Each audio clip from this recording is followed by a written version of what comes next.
You know what? I like to shoot from the hip and give people something they haven't heard before, honestly.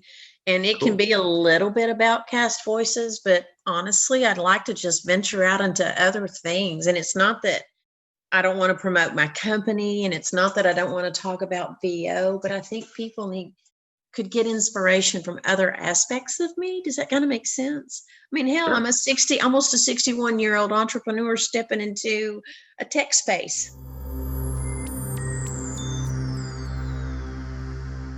Liz Atherton, everybody. She's set and ready to go. Uh, just yesterday, I was inundated with social media messages on every channel saying, "Hey, Cast Voices is launched. It's up and running." I know, and there was all these emojis of, "Oh my god!" So, Oh, Liz, that's awesome. I met Liz a long time ago online when I was working on Heroes. She had at one time repped one of my co-stars, Bria Grant, because Bria is a Texas girl as well, right? Correct. And you have had an amazing, we're going to talk about Cast Voices, but you have had an amazing life in the world of showbiz. I mean, from the classic days of showbiz, right? That might make me cry. Well, I okay. don't know. I mean, I don't think of it that way. But thank you. Thank you. I'm very honored that you said that. Um, I did. I moved from high tech to purchasing a talent agency, to quitting high tech, taking over that agency, having one of the first or second in the world talent agency websites, true story. I mean, that was Mhm. in the 90s, to laying out a plan to, at running the agency, moving the agency online, making our resumes. And this is the tech side of stuff. But the other side of stuff, you know what? I got to be real fair and honest. I worked with the agents in my office were friggin' awesome, just awesome. And they get credit for a lot of that work. I mean, I'll take credit for, starting the agency and driving it with a branding and a presence that was important to me and to my clients, and, taking on the big dudes when they thought they could push us little dudes around. That shit never, pardon me, that stuff never Okay. bothered me. Yeah, this is a That not safe for work podcast, so you can swear all you want. okay, good. So, um, I really enjoyed the back of all that process, and I was very fortunate. When I finally sold Tag, I sold it to Jorge Elizondo and Tony Wasson for the on camera, and George had been running on camera for years. And then Jimmy Cobble took over the Tag Voices, which he had been running that for years. So, taking me out of that image and that thing was, I was ready. They had it running and gunning, and I got to go back to my other passion, which was creating a casting software. Okay. And so what was I think I know the answer to this, but I want to hear it from you. What was the momentous event that made you think, okay, I need to fix this problem. I need to create a casting site for voice talent that makes sense? Well, the answer I think you're looking for is the tsunami a couple of years ago. But the reality is that it had been created. I'll come back to that. What we started as Cast Voices started in 95. It was that long ago that I have specs and ideas and all this other kind of stuff. And at that time, I was going to start in the on camera world. And then, by hook or crook, about 10 years ago, Nick and I started working together with an idea maybe 5 years ago. And then I feel like we had this fabulous idea. And yes, it was from the point of view of the actor, and yes, it was intended to be, fair and transparent and work well and become a workspace for the voiceover community eventually. Right now we're trying to get the casting vertical out because people really want projects. And, you know, but the thing that really kicked it into high gear was when the Voices bought Voicebank. And that was such an interesting event in the world of voiceover, aside from what people think about that business transaction. The voiceover community melded into one very cohesive um, tribe. And I think tribe's the right word. People can choose to not participate, but I tell you what, you get in with that, 1,000 or so, 10,000 or so, 100,000 or so people that are out there really rooting for each other. There is nothing like it. And I Yeah. love it. And I love being a part of it. I mean, I love it. So, Yeah. yeah. You mentioned Voicebank, and Voicebank was the, sort of the breakdown services of voiceover for the longest time.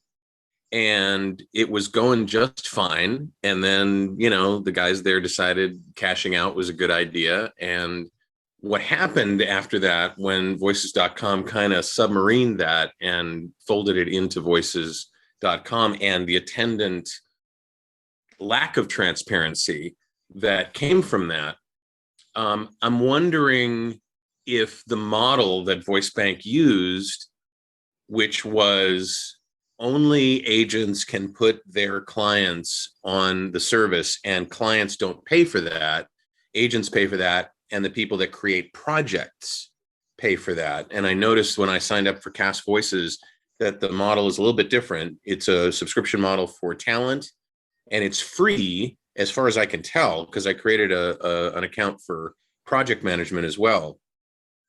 It's free for project managers. Is that to get it going, or is that the model you're going to stick with? That's the model we're going to stick with, because the casting is only going to be in the future. I mean, we just rolled out our minimal viable product, and we are still working through getting that squeaky clean. And that it's brand new code. It's millions of dots and O's, right? So we're doing that. But no, the model was always for it to be a work tool platform for the actors. And Okay. yes, you can be on as a free actor. And you can be platform invited, you can be directly invited, and you can be invited through your agent. Okay. So you can all go create one of those, and I highly encourage it, especially if you don't have budget.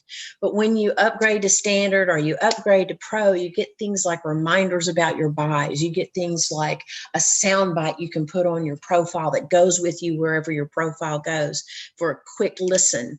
You get what is arguably a pretty nice web presence. You do that, for especially if you can't afford a very awesome website that some of these other website developers do.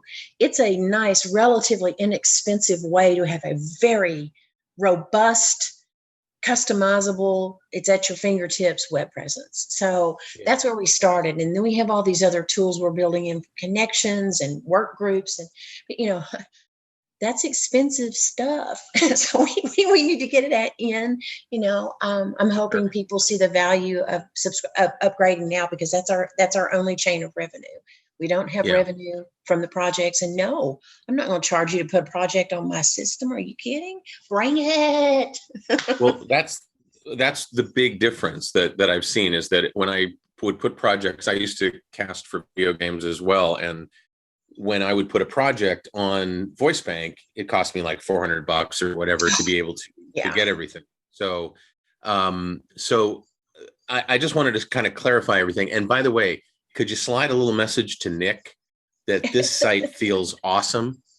I mean, I so will. You should interview him sometime, just as he's such an incredible human. But I will, because there's a lot of times I argued with him, and sometimes very strongly, and he won me over. And my goodness, if he wasn't right. And I'm so proud and a little embarrassed at my strength with him sometimes, but I'm so proud of this body of work he has put out. And I mean, I'm so proud. And like I said, I mean, it's going to have a little, hooks and cranks here, and there's some UX and UI that really didn't lay out like I want. And, those are things for future fixes. So there are a couple of places I feel like for the project person, and we call them project managers because yes, they're casting, but they come from all over the place. You can't really call them casting directors. So they're project managers. It was a huge task, by the way, because nowhere, to my knowledge, is there a standardized way to post a project. When I was an agent, I can't tell you if one project matched another ever. And trying to code that in a way that is automatic and with the right words and sends the right has been a task that, I'm sorry, I'm talking with my hands here, but incredibly daunting. And, Nick took that shit on, and he's brilliant. It feels like it's really well thought out. It feels like it's a Web 3.0 direct descendant of how easy it was to do things on Voicebank and how easy it is to do things on much bigger sites like IMDb and so on. And when I was filling out my talent profile, the section on professional experiences gave me the opportunity to do something that I couldn't do on other sites, which was to include on camera and other experiences that are often ignored by voiceover sites, even though the vast preponderance of people that do voiceover also do on camera, unless they're only in radio or unless they, and if they don't, they siloed. Should. Yeah, exactly. Don't, they should. Let me tell you a quick side story on that, just as a little point of different interest. So Nick did a movie called The Descendants, and he starred in it. I got 12 years ago, and it was the most incredible experience. We were all there watching the Oscars at one of the houses that they had rented. And so the whole cast and crew of The Descendants, I'm sitting in freaking royalty. I happened to be sitting next to Alexander Payne, and he was talking, and he was the director, and he was talking about the casting process. And he said, of course he's a natural at it. He says, but I'm really drawn to the voice. And that is something that, I think if you have the ability, propensity, talent, skill set, whatever, to parlay and listen, my dearest tribe of misfits, and we are all misfits. We work in closets. I love us.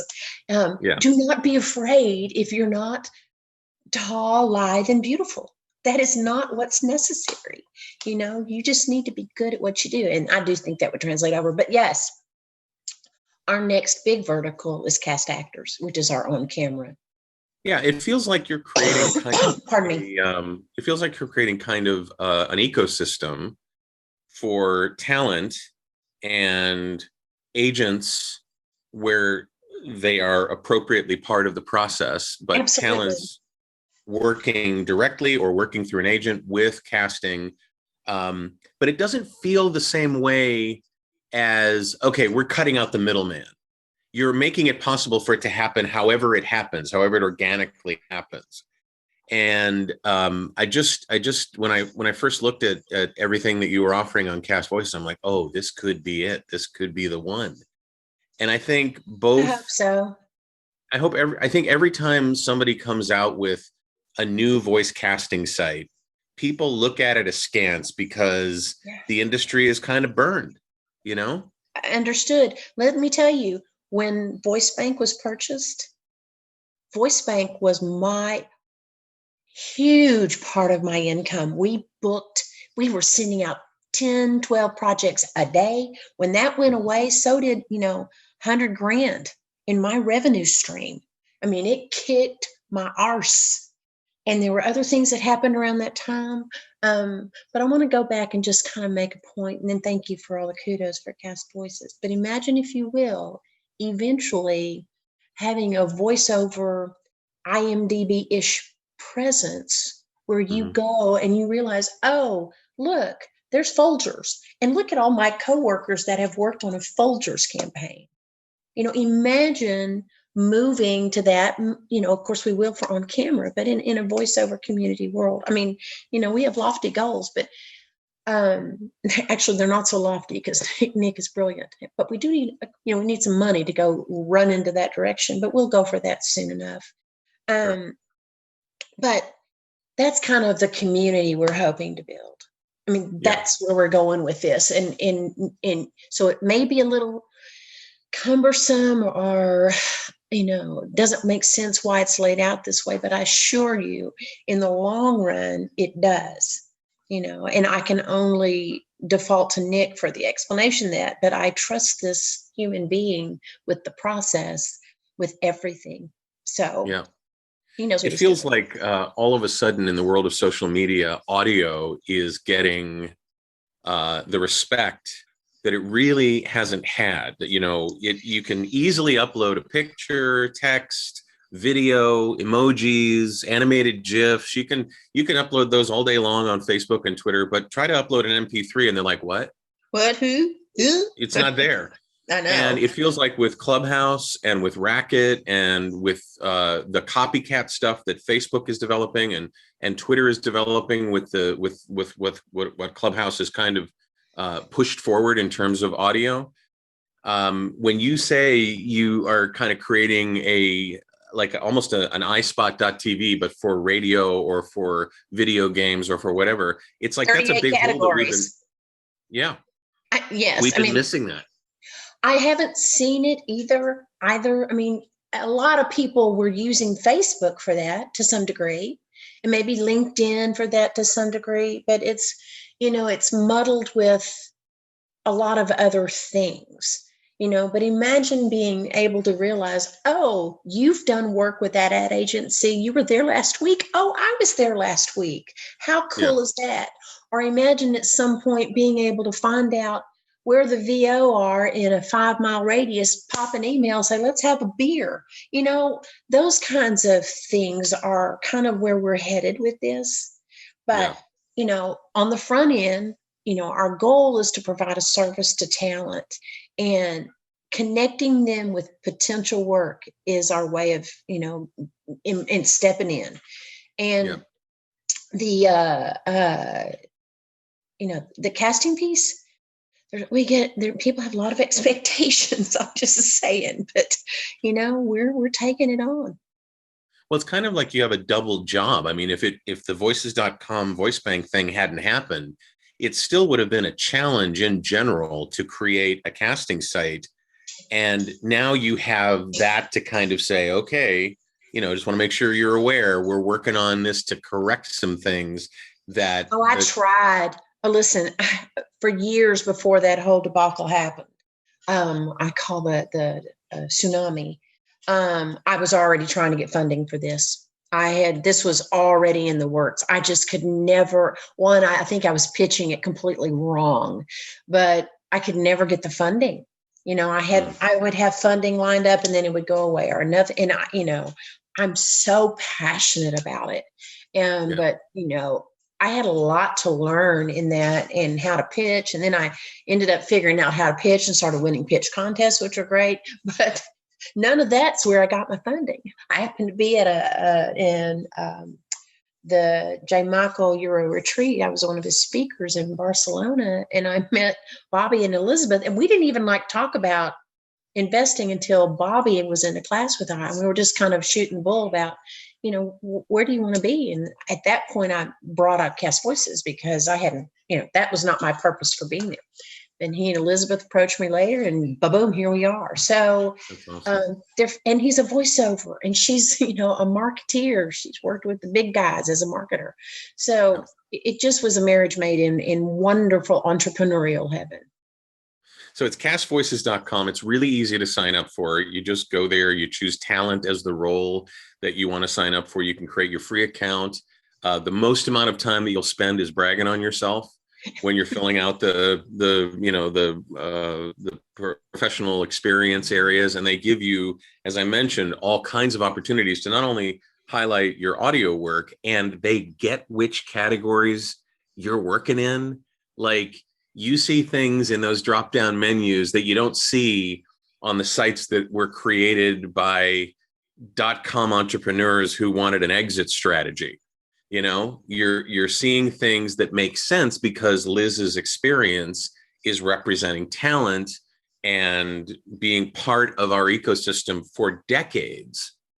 And being 28 as she is, it's amazing how she pushed all that into that little time period. So it's $150 a year if people want a paid account, but you can create a free account immediately. It gives you one demo. And so what I found myself doing was trying to put myself in the position of somebody who wanted to see what the platform would be like and had been burned before, so didn't want to commit just yet. How would I make the choice of which demo to put up? Because, if I blow it on, say a historical novel audiobook demo, then I can't show them what I can do with commercials. I can't show them what I can do with animation. And so I'm wondering if you are open to adjusting some of these numbers a little bit to give people a little bit more opportunity to show what they can do. Probably not.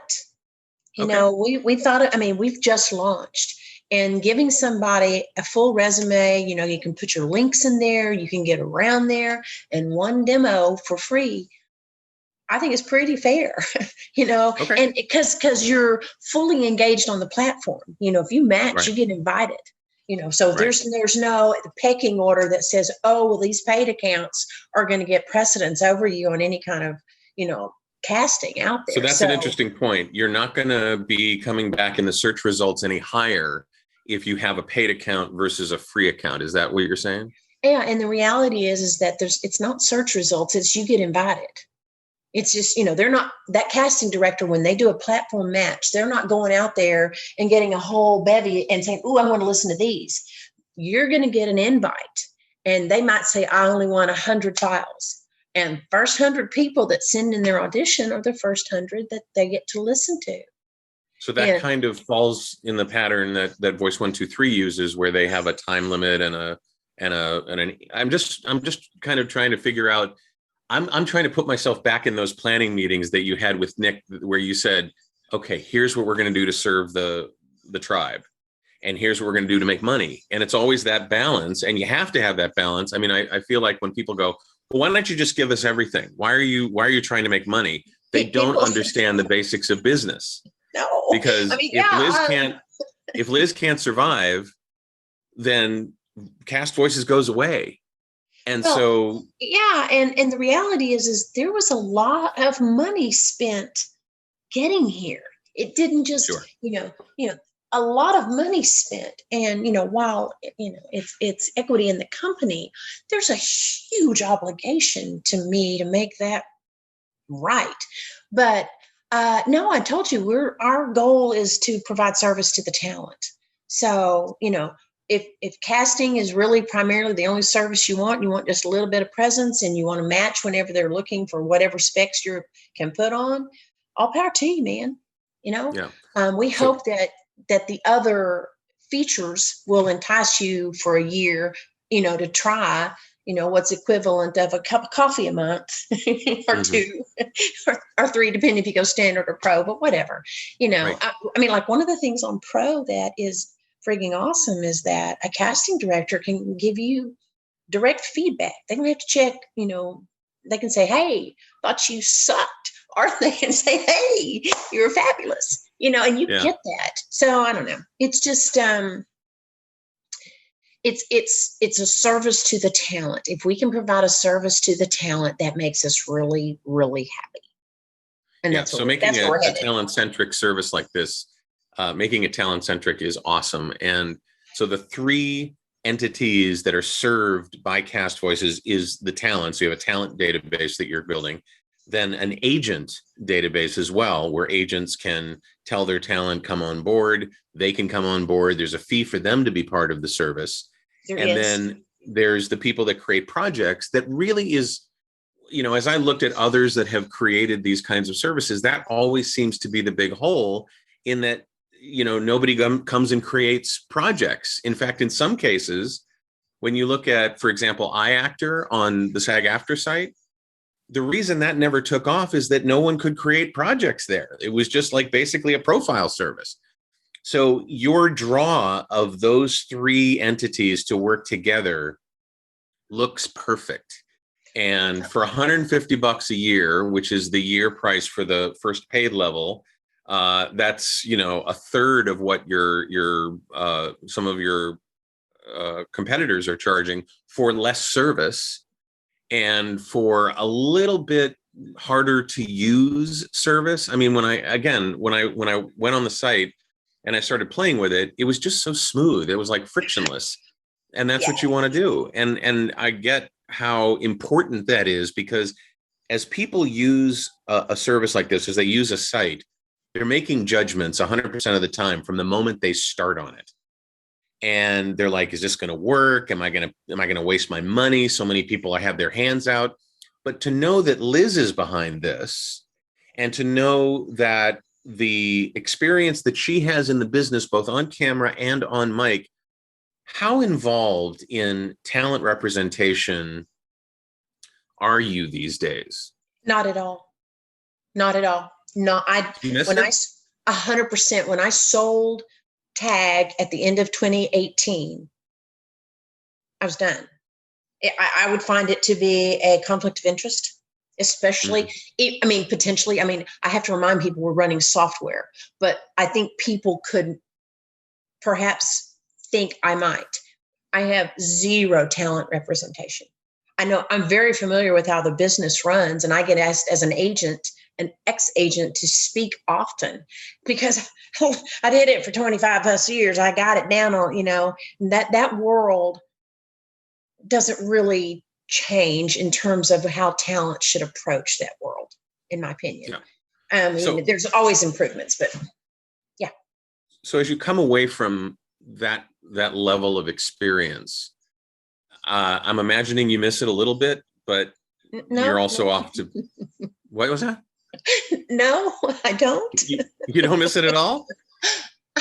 I shouldn't say that. I really miss the people.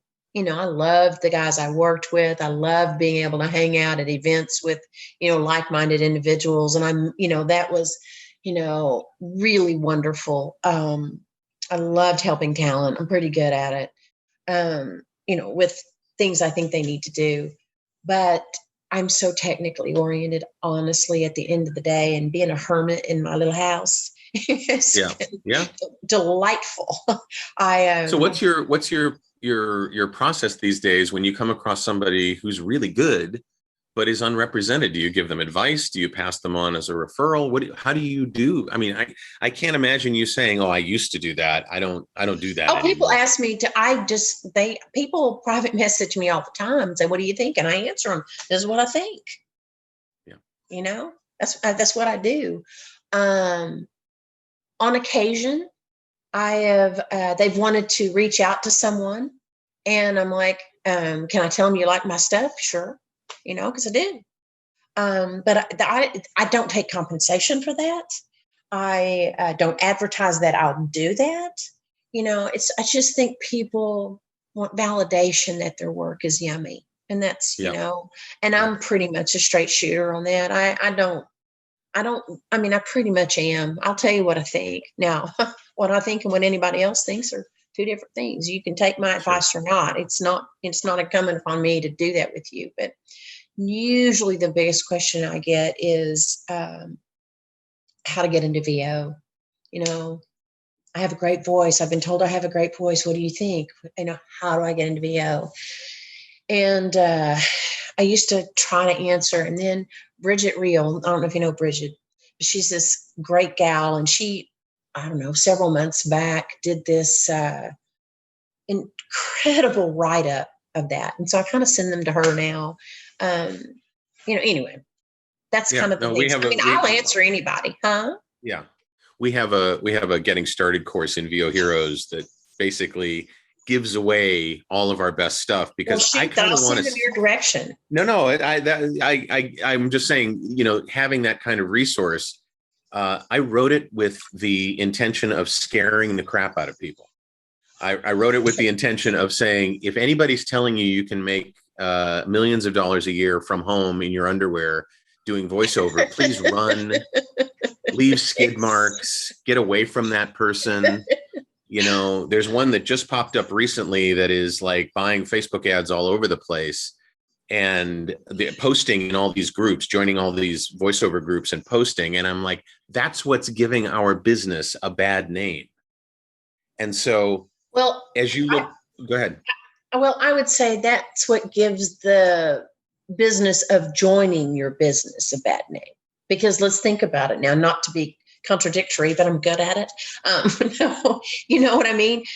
Your business, you getting hired, all that stuff is not going to change because that's based on your effort as that guy. The community and how it gets saturated and how it can have an effect because if it's saturated, somebody's going to the wrong place to go find talent and everybody thinks they can be a talent. That's kind of a separate entity, which does roll over into your work. But it's not going to stop. Voiceover is a booming industry. It is booming, right? One of the very few silver linings of this past year and a half.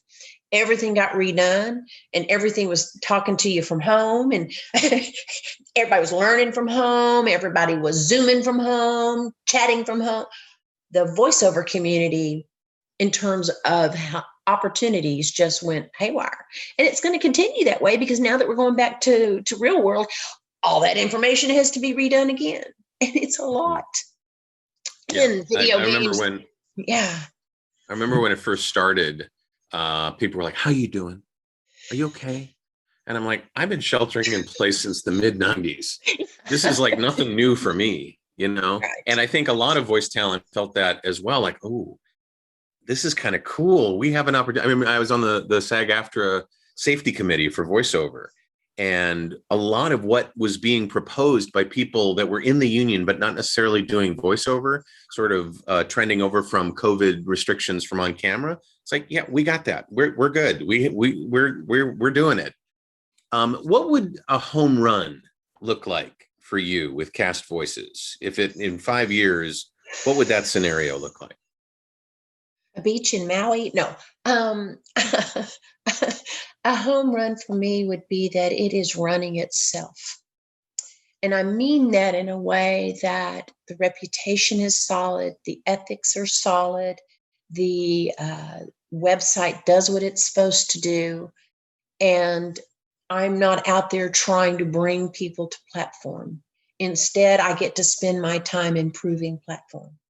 That would be golden to me, but we're growing. Like I said earlier, we're going to hear pretty quick. As soon as we make sure this is humming, not me, but part of me, our team is going to take some of our effort to go pitch for our next, actually really first series of funding.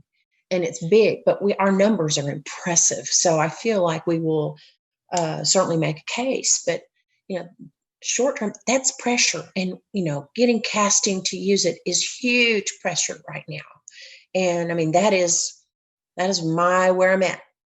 Yeah. So you've been up and running for like hours. You've been up and running for a couple of days, and it was kind of quiet. I noticed a post on Facebook. It's like, Cast Voices up and running, yay! As opposed to a big, huge, launch with all kinds of events and things like that. And I'm wondering, I'm sure you and Nick and the team have thought about what kind of first impression you want to make on the user when they land at castvoices.com. What is the first impression you hope they come away with?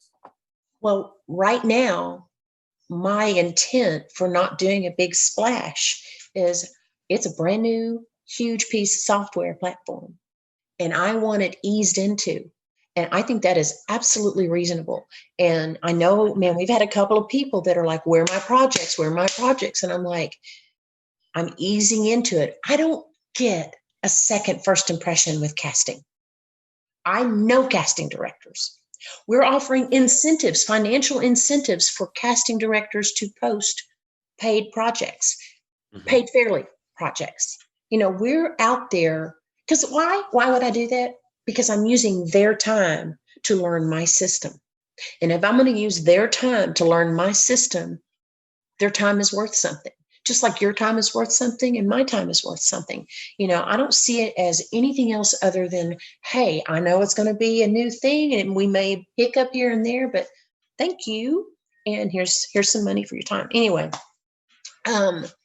what do I want people to land once we get through and I'm really ready to splash everywhere? I want them. What I'm really interested in is what you want their first impression to be when they see the Cast Voices logo, when they see join our, create a free account. Like, what is that feeling that you want them to have when they first open your site? Because you go to other sites. What's that? Come on in. We ain't scary. Okay, great. Because when you go to other sites, you're kind of overwhelmed by how much information is on the page. That your page is very direct. You have one job to do, and that's create a free account, which is awesome.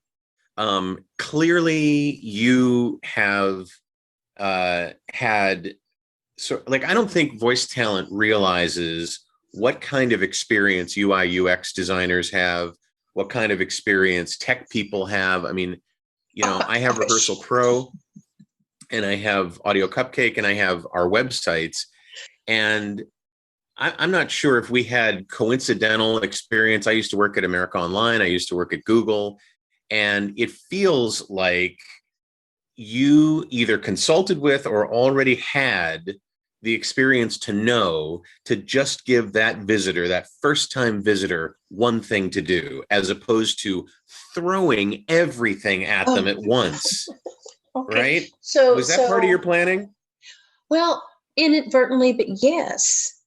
Because here's the thing. I loathe going any place on the internet and being sold and sold and sold and sold and sold.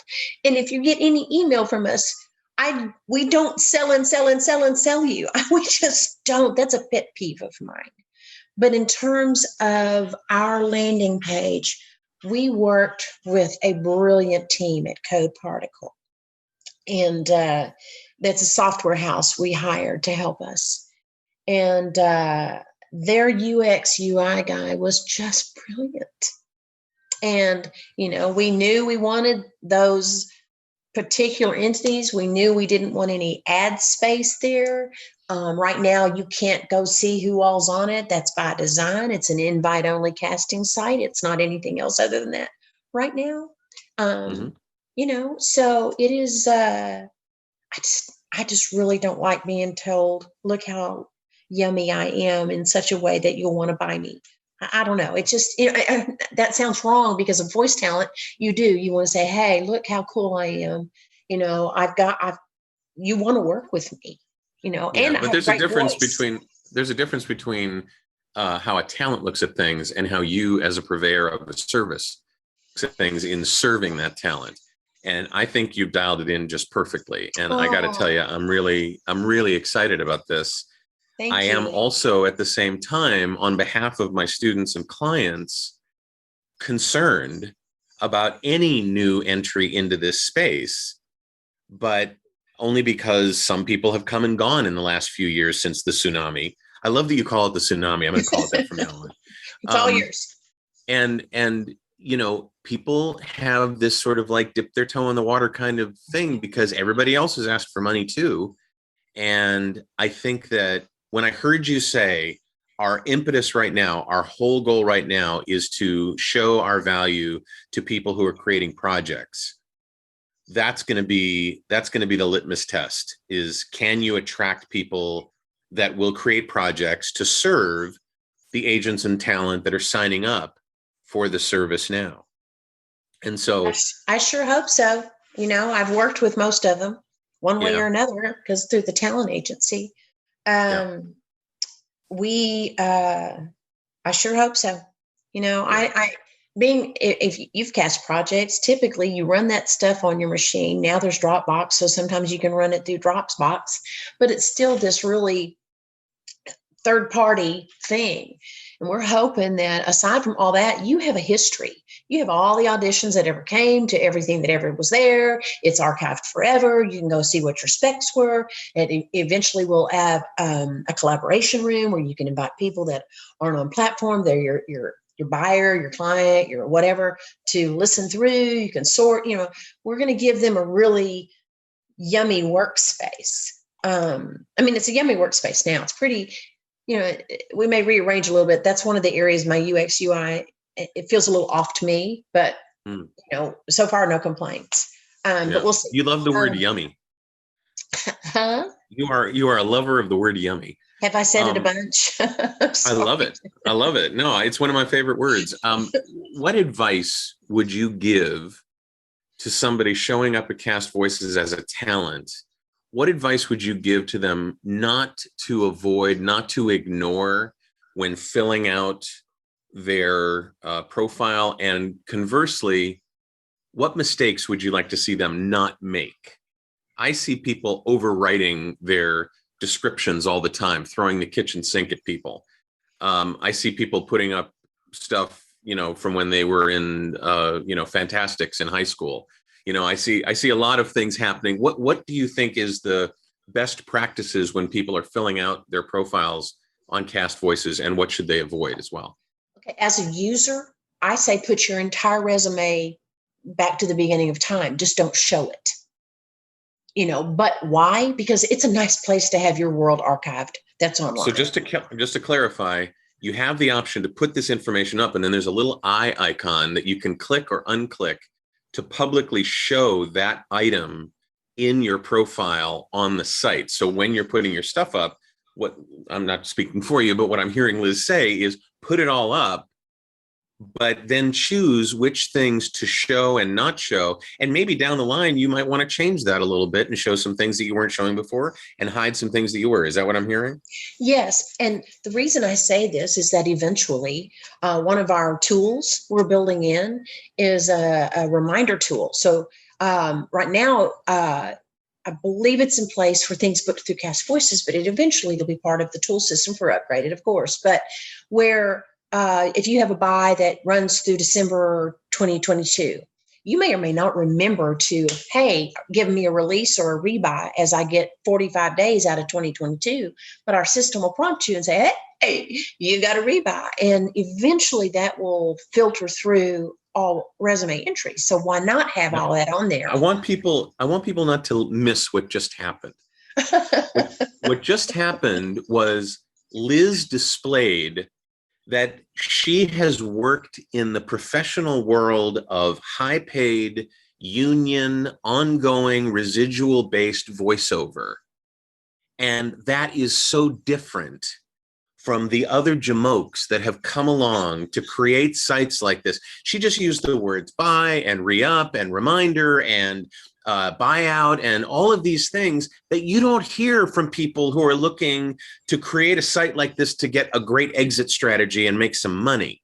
You're hearing this from somebody who has been on the phone with casting directors, producers, agencies, brands, talent, and knows that the workflow is different than what you see on Voice 123 or when you see on voices.com.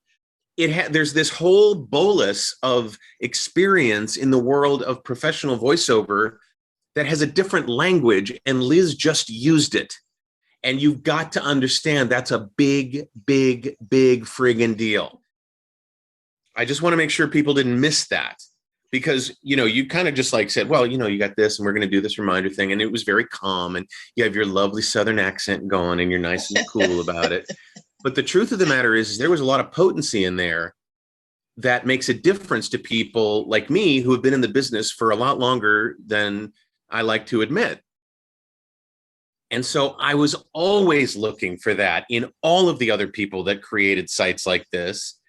And I saw that in the project development area, the project management area. I saw the words buys and rebuys and, expirations and it makes all the difference in the world. And I want people to make sure that doesn't fly right by them. So there you go. Well, thank you. I'm again, I'm humbled. Thank you. Yeah. It's it's interesting. Thank you. Yeah, but that's the only way.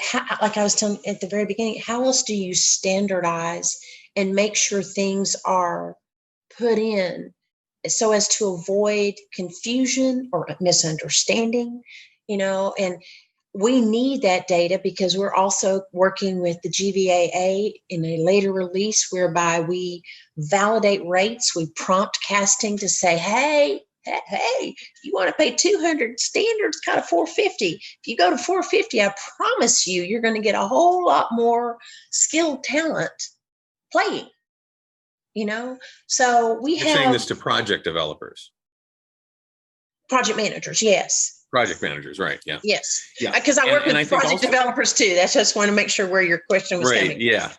Yeah. And I think that also that plays into what talent think about how they price their own services. I didn't see anywhere on the site where you have talent setting their own prices. And No. I'm sure there's a reason for that. And I'm thrilled that there is, because that doesn't open up the door for talent to compete with each other and race to the bottom. Well, and yes, but what we are doing on our upgraded one, and it's in a future release, man. We have a lot of features for an MVP, again, minimal viable product, but we have what we call the TV full of stuff that just requires us to be up and running and generating revenue and stuff like that because it's expensive to develop. But that said, we have a rate generator that will also use the same guide as a basis. So you can put in your specs. You're going to be upgraded. It's a pro feature, but you can put in what your specs are and it'll tell you what you ought to be charging, Right. So again, that's a feature. And because you were asking earlier if I get asked questions, and I get asked great questions all the time. And I don't mind, man, because I know pretty much, I'm sure they're going to change here on me sooner than later, but pretty much what a rate should be. But again, I'm going to give kudos to GVAA because when I was an agent, they would call me and say, hey, what rates do you think are fair? And I know that they were calling lots of agents. And I'm like, bravo, man. You're really trying to give this the attention it deserves. So I'm real proud to be working with that organization. Yeah, that's great. Well, Liz, I so appreciate the time that you've spent with us today. And I hope that people pop over to castvoices.com right now, open a profile, watch the growth of the site. You're not going to see any projects right now, but they just opened as we record this yesterday. So it's only been, and I so appreciate you. I'm sure people have been asking to have you on events like this, and I so appreciate you giving me a little bit of your time and letting us. Yeah.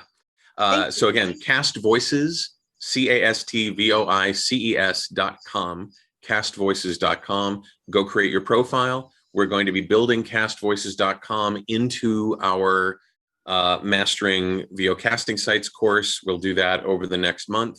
We'll also be linking to whatever pricing you end up doing in our pricing class. We'll support you any way we can, Liz. Oh, you rock. Thank you so much. Thank you. I'm just honored and grateful. Thank you.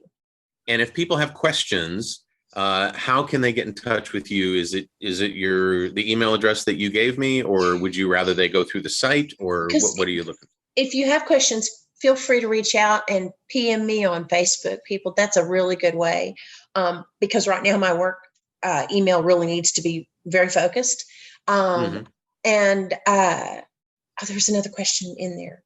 What was the other thing you said? How do they reach through the website? Oh, if you have a website question, yes, thank you. Please hit SOS@castvoices.com. We've got Charlie. She is delightful, and we're on those questions. So great. All right. So let's all gather around in a circle and send great vibes to Liz and her team, and let's support her team and see if we can't fix what's ailing the voiceover business these days. There's a lot that's really good about it. There's a lot that's really great about it. And there's some great big holes that I think castvoices.com is trying to fill. So let's give her support. Thank you, Liz. I appreciate it. You are so awesome. Thank you.